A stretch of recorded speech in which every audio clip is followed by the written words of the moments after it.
दिनै आं नोंखौ मोजां मोनदोंब्लाबो आं नोंखौ दासिमबो बावनानै थांनो हायाखै। नोंनि महरा आंनि नोजोरनिफ्रायनो खारला। नोंखौ जोबोद नाजादों आं नोंखौ बावनो थाखाय, नाथाय बावनो हायाखै आं नोंखौ दासिमबो। आं मिथिगौ नोंथ' आंखौ गोरलैयैनो बावनानै थांबाय। नोंगौ दिनैनो आंखौ बुजिया जानो हानाय। बे समा सानसे फैखागोन, अब्लासो नों आंखौ बुजिगोन। नोंनि थाखाय थांना थानांगौआ आंनि जिउआ, बे समावबो थांना थानांगौआ आंनि थाखाय गोरलै नङा। नाथाय मानोना आं नोंखौ माब्लाबाबो गुबुननि जानो होआ।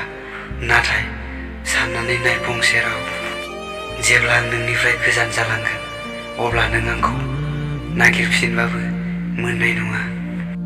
आंनि मोजां मोननाया दसेल' नङा, अराय समनि थाखायसो।